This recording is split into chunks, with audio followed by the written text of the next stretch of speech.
బళ్ళు ఓడలు అవుతాయి, ఓడలు బళ్ళు అవుతాయి అంటే ఇదేనేమో. ఉద్ధవ్ థాకరే ఒకప్పుడు డామినేటింగ్ రోల్.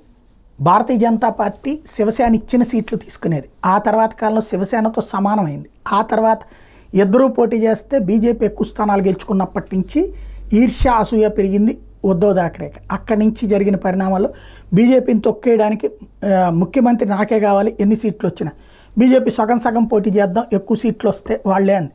సరే అని చెప్పి ఆ తర్వాత వచ్చేటప్పటికి తక్కువ సీట్లు 57 వచ్చిన 104 వచ్చిన బీజేపీగా ముఖ్యమంత్రి నాకే కావాలన్నాడు. ఒప్పుకోకపోయేటప్పటికి వెళ్ళి శివసేనతో వీళ్ళతో కలిసి ఒప్పందం చేసుకున్నాడు. ఆ సందర్భంగా వాడినటువంటి పదం ఏంటయ్యా అంటే, దేవేంద్ర ఫడ్నవీస్కి నేను ఎంత చెప్పినా వినలేదు కాబట్టి దేవేంద్ర ఫడ్నవీస్ని జీవితంలో కలవబోను అని ప్రకటించాడు 2019 ఎన్నికల తర్వాత. ఇప్పుడు తాజాగా అదే దేవేంద్ర ఫడ్నవీస్ ముఖ్యమంత్రి అయ్యేటప్పటికి అదే ఉద్ధవ్ థాకరే ఇప్పుడు కేవలం 20 సీట్లకు పరిమితం కావడం, కనీసం ప్రతిపక్ష పాత్రకి కూడా అవకాశం లేని పరిస్థితి. ఎందుకంటే 288 సీట్లు ఉన్నటువంటి అక్కడ 29 స్థానాలు ఉంటే మాత్రం ప్రతిపక్ష పాత్ర.